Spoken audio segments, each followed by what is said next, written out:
Hour 8 is another favorite for me. There's so much here, and you as readers will feel, I think, once again, how important this particular part of our readings is for our overall project. And the key word for this hour, which is illustrated in passage A, is Psūkhē. This is the word that gives us such words as psychology, psychiatric, and the list goes on and on. It's very difficult to define Psūkhē just in terms of Homeric poetry, because unlike later phases of poetry that we will be looking at when we read tragedy, Psūkhē in Homeric poetry is very specialized. It doesn't really tell you all the possible applications of the word.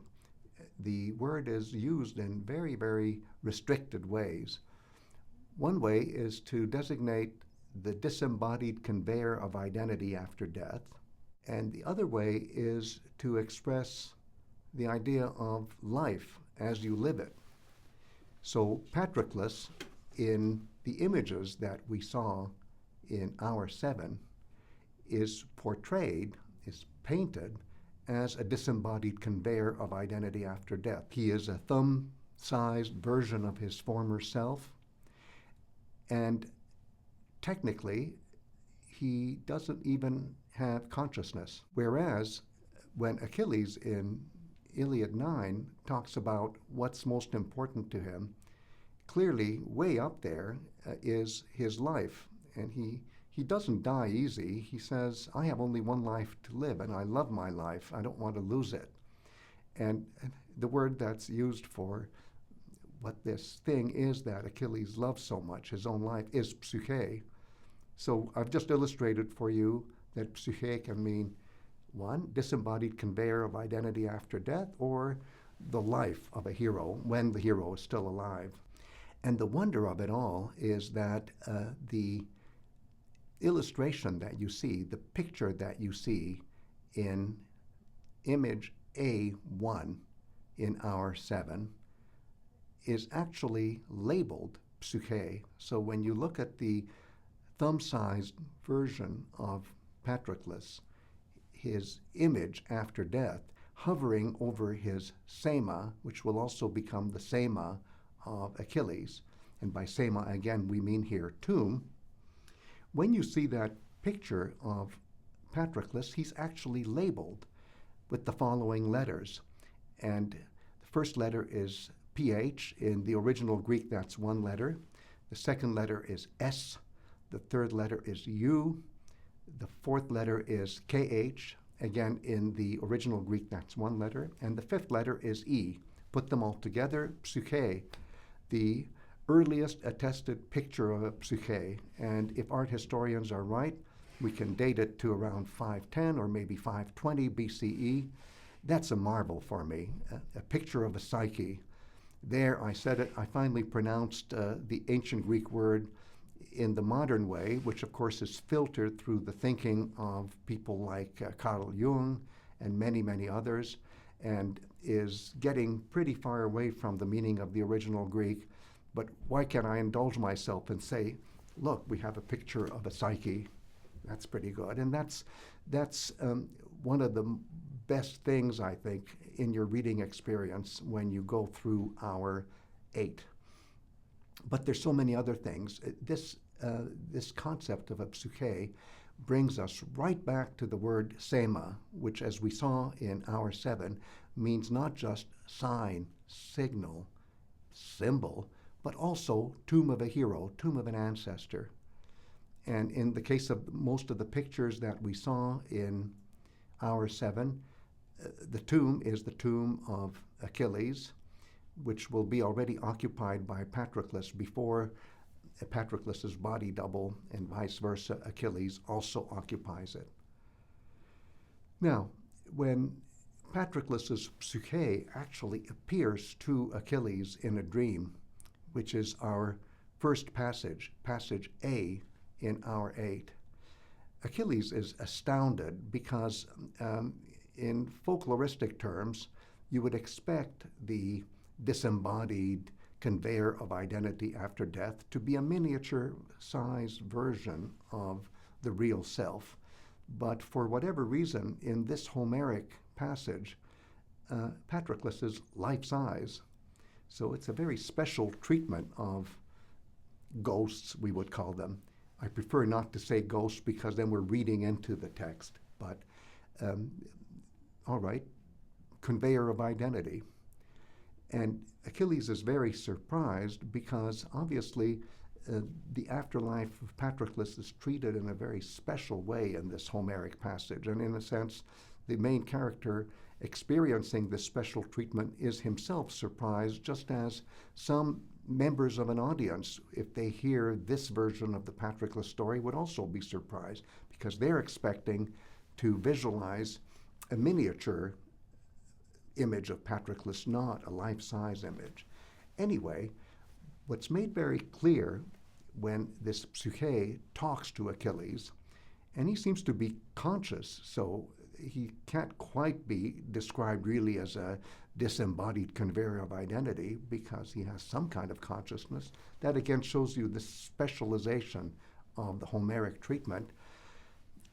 The way he talks to Achilles, it makes it very clear that they really are the same identity, that they even think the same way. And I'm emphasizing the idea of psychic connection, of thinking the same way, thinking the same thing, and how they've always thought the same thing, as a beautiful illustration of what it is to have a body double, what it is to have an alter ego, as Freud would say. Again, if we call it alter ego, we're reading into the text, but I indulge myself because certainly Freud was inspired by the myth of Patroklos and Achilles in developing even the term alter ego.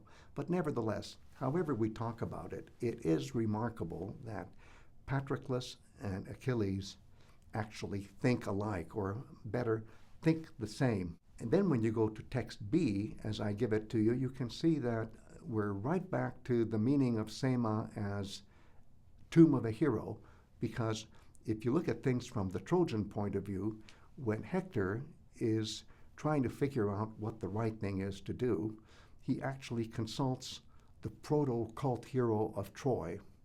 That's what you see in hour 8, text B. He boulas boulewe, he plans his plans, where? At the sēma of Mr. Troy, who is the proto-hero of Troy, the proto-cult hero called Ilos, after whom Ilion is named, which is the other word for Troy.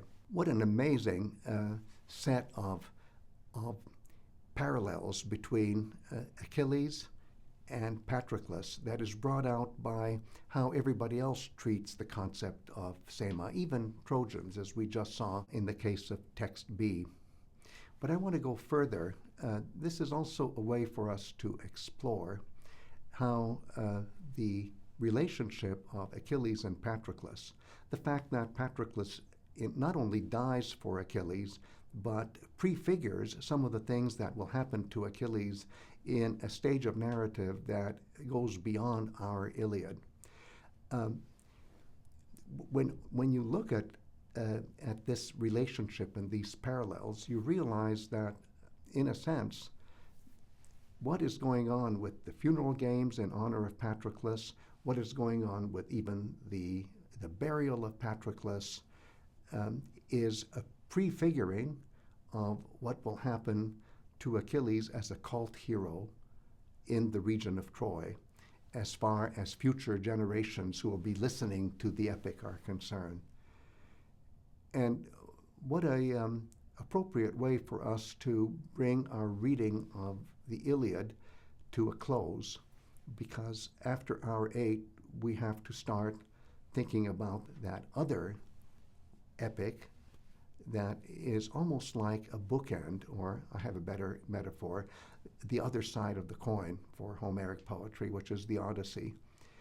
But the way really to come to terms with the Iliad, and the way to say to ourselves, well, I've read the Iliad for the first time, or at least I've grasp the essence of the Iliad for the first time is to concentrate, and I mean concentrate, on the meaning of sēma, on the meaning of the fact that the small figure who's hovering over the sēma, which is the tomb of Achilles and the tomb of Patroklos, and that small figure is Patroklos, the fact that he is a Psūkhē, which is like the other self of Achilles, as if even in death he were the breath of life that animates Achilles himself. That's about as intimate a relationship as you can imagine. Some people ask me, are Achilles and Patroklos homosexuals, which I was reading into the text.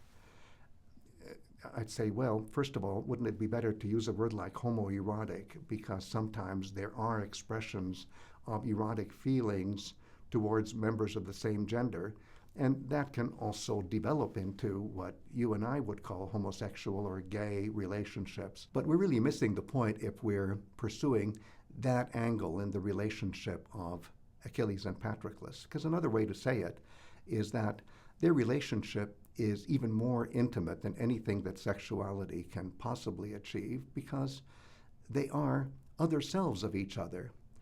It's like saying, of course I love somebody because he's myself. That's the closeness, and that's what is expressed by Psūkhē. In life, it's the breath of life, it's the life that animates you, it's the life that you love and you don't want to lose, because you don't enjoy dying. Even Homeric heroes don't like to die, they die hard. So there's that element, but then there's the element of how to visualize this Psūkhē after the hero is dead. And then the emphasis goes on, oh, will this picture fit?